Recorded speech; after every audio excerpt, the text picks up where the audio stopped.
ভালো আছো, সুস্থ আছো এবং বাড়িতে আছো।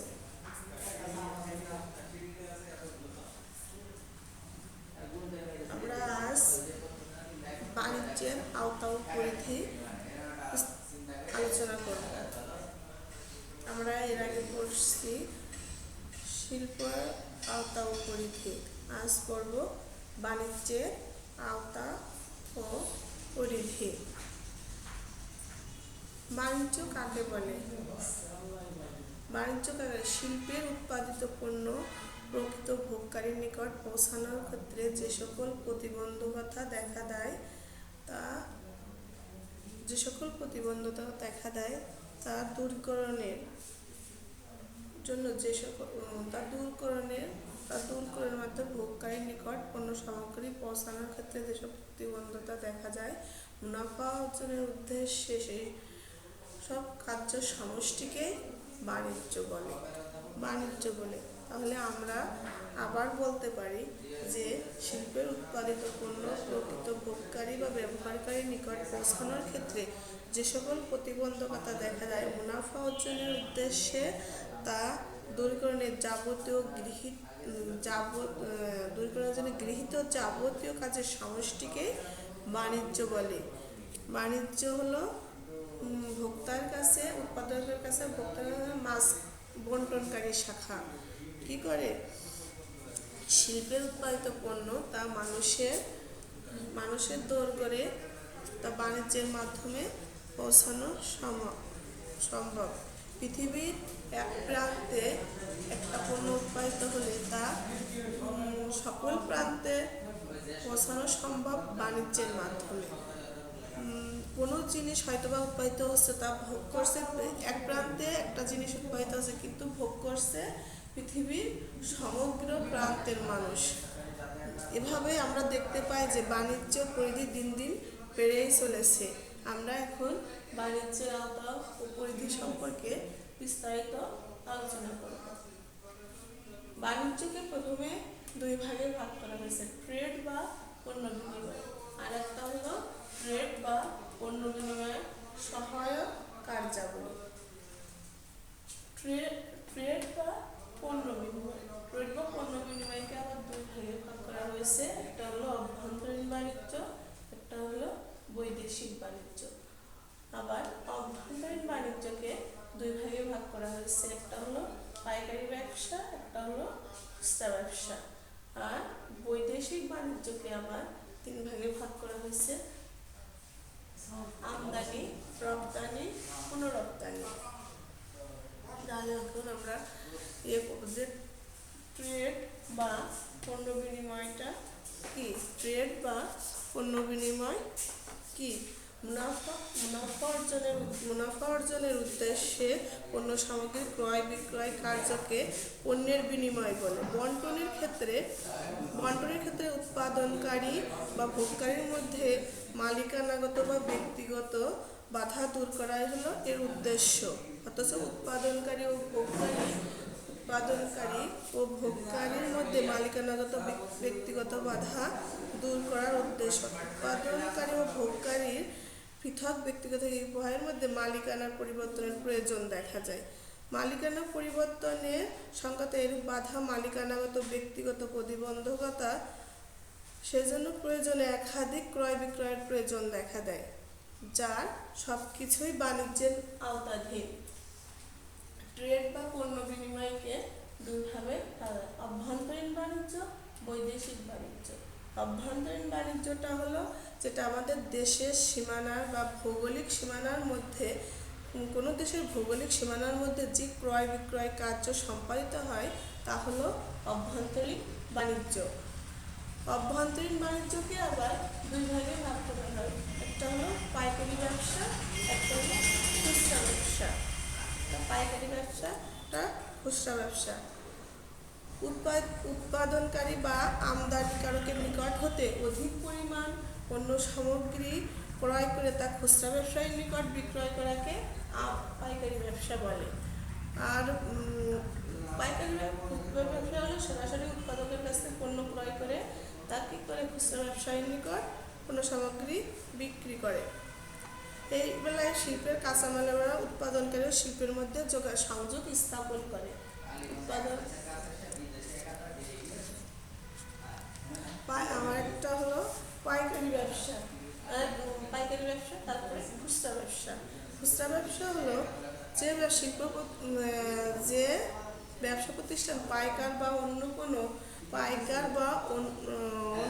উৎস হতে পণ্য সামগ্রী সংগ্রহের চূড়ান্ত ভোক্তার নিকট পৌঁছে দেয়, সে হলো খুচরা ব্যবসায়ী। অর্থাৎ পাইকারের কাছ থেকে বা অন্য কোনো উৎস থেকে পণ্য সামগ্রী ক্রয় করে তা ভোক্তার নিকট পণ্য সামগ্রী বিক্রি করাকে খুচরা ব্যবসা বলে। খুচরা ব্যবসা বলে। তারপরে আমরা বৈদেশিক বাণিজ্য। বৈদেশিক বাণিজ্য এক দেশ হতে পণ্য সামগ্রী ক্রয় করে তা অন্য দেশে বিক্রি করাকে বৈদেশিক বাণিজ্য বলে। এক দেশ হতে পণ্য সামগ্রী ক্রয় করে অন্য এক দেশে বিক্রি করাকে বা ক্রয় বিক্রয় কাজ সম্পাদিত হওয়াকে তাকে বৈদেশিক বাণিজ্য বলে। বৈদেশিক বাণিজ্যকে 3 ভাগে ভাগ করা হয়। এটা হলো আমদানি, রপ্তানি, পুনরপ্তানি। আমদানি, রপ্তানি, পুনরপ্তানি।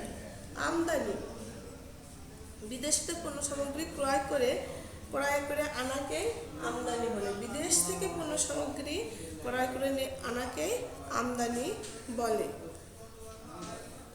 বর্তমানে কোনো দেশে তার প্রয়োজনীয় সকল পণ্য চাহিদা মেটাতে পারে না। কোনো দেশে এক পণ্য উৎপাদিত হচ্ছে আর এক দেশে উৎপাদিত হচ্ছে না, তাহলে সেক্ষেত্রে কি করবে? তার দেশের প্রয়োজন মেটানোর জন্য বিদেশ থেকে পণ্য সামগ্রী আমদানি করতে হবে। আর একটা হলো রপ্তানি। নিজ দেশ থেকে পণ্য সামগ্রী অন্য দেশে বিক্রি করাকে রপ্তানি বলে। যেমন এক দেশ পণ্য উৎপাদনের সংসক্ত নয়, তখন অন্য দেশে আমাদের দেশ থেকে আমাদের দেশে তৈরি পোশাক অন্য দেশে রপ্তানি করা হয়। তৈরি পোশাকটা রপ্তানি করা হয়। আর একটা হলো পুনরপ্তানি। এক দেশ থেকে পণ্য সামগ্রী ক্রয় করে অন্য দেশে বিক্রি করাকে এক দেশ থেকে পণ্য ক্রয় করে অন্য দেশে আবার বিক্রি করাকে পুনরপ্তানি বলে।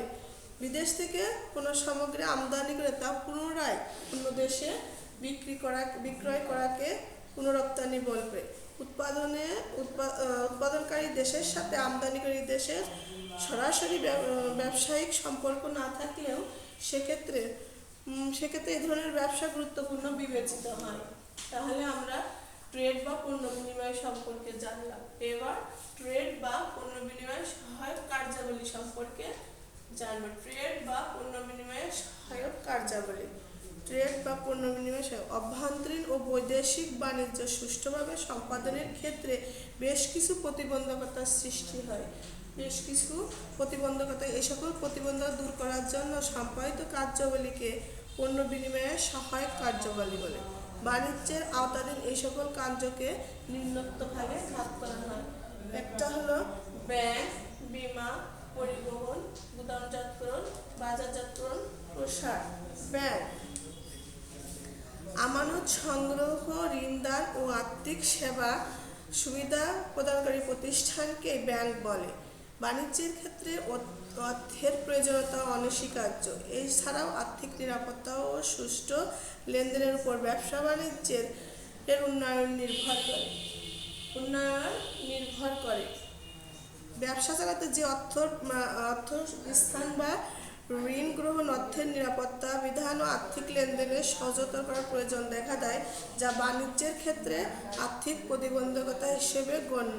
এই প্রতিবন্ধকতা দূর করার জন্য ব্যাংক দায়িত্ব পালন করে। বর্তমানকালে বৈদেশিক ব্যবসা বিশেষভাবে ব্যাংক নির্ভর। আবার বীমা মানুষের জীবন ও সম্পত্তি ঘিরে যে ঝুঁকি বিদ্যমান থাকে তার বিপক্ষে আর্থিক প্রতিরক্ষার ব্যবস্থা হলো বীমা। মানুষের জীবন ও সম্পত্তি ঘিরে যে ঝুঁকি বিদ্যমান থাকে তার বিপক্ষে আর্থিক প্রতিবন্ধকতার ব্যবস্থাকে বীমা বলে। বাণিজ্য তথা ব্যবসার সাথে ঝুঁকি ওতপ্রোতভাবে জড়িত থাকে। এই ঝুঁকি ব্যবসার স্বাচ্ছন্দ্যে ব্যবসা পরিচালনা যেমনি বিঘ্ন সৃষ্টি করে তেমনি অনেক মারাত্মকভাবে আর্থিক ক্ষতির সম্মুখীন করতে পারে। তাহলে বীমা করে কি এইসব ঝুঁকি প্রতিবন্ধকতা দূর করে। পরিবহন কি করে? এক স্থান থেকে পণ্য অন্য স্থানে নেওয়ার ক্ষেত্রে পরিবহন স্থানগত বাধা দূর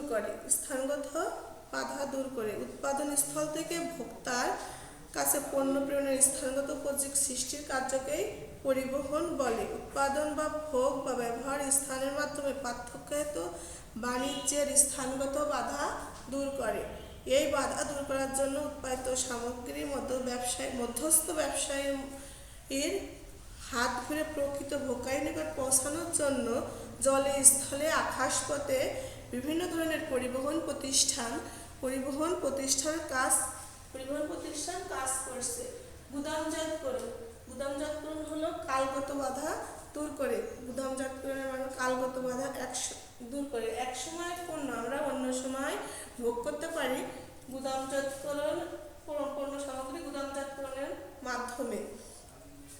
উৎপাদিত বা ভোগকারীর মধ্যবর্তী সময় বিনষ্ট হওয়ার হাত থেকে রক্ষার জন্য ব্যবসায়ীগণ পণ্য সংরক্ষণের জন্য যে ব্যবস্থা গড়ে তোলে তাকে গুদামজাতকরণ বলে। গুদামজাতকরণ কি করে? কালগত বাধা দূর করে। তারপরে বাজারজাতকরণ প্রসার। পণ্য, সেবা, ব্র্যান্ড সম্পর্কে সম্ভাব্য গ্রাহকদের মধ্যে আগ্রহ সৃষ্টি করে বিক্রয় বৃদ্ধির প্রয়াসকে বাজারজাতকরণ প্রসার বলে। পণ্য উৎপাদন সংগ্রহ করা হলে ক্রেতা বা ভোক্তারা তা জানবে, ক্রয় করবে এমন নয়। এই না জানার বিষয়টি বাণিজ্যের ক্ষেত্রে জ্ঞানগত বাধা হিসেবে গণ্য। এই জন্য পণ্য সামগ্রী সম্পর্কে তাদের জানানো উৎসাহ সৃষ্টির প্রয়োজন পড়ে। এই জন্য বিভিন্ন বাজারজাতকরণ প্রসার কৌশল গ্রহণ করা হয়। যেমন বিজ্ঞাপন প্রচার করা হয়, বিক্রয় প্রসার ইত্যাদির সাহায্যে ব্যবসায়ীদের নিতে হয় যে সকল কাজ বাণিজ্যের আওতাধীন। তাহলে আমরা ট্রেড বা পণ্য বিনিময় সহায়ক কার্যাবলী হিসেবে ব্যাংক, বীমা, পরিবহন, গুদামজাতকরণ, বাজারজাতকরণ, প্রসার জানলাম। তাহলে আমরা এখন উপসংহারে কি বলতে পারি যে বাণিজ্যের আজকের দিন এতটাই বিস্তৃত ও প্রতিযোগিতাপূর্ণ যে এর আওতা স্বল্প পরিসরে ব্যাখ্যা করা কষ্টসাধ্য। কারণ এর প্রতিটা দিকের আকার যাওয়া আওতা ব্যাপক বিস্তৃত। মানুষের প্রয়োজনের আওতা ভবিষ্যৎ আরো বৃদ্ধি পাবে তা নির্দ্বিধায় বলা যায়।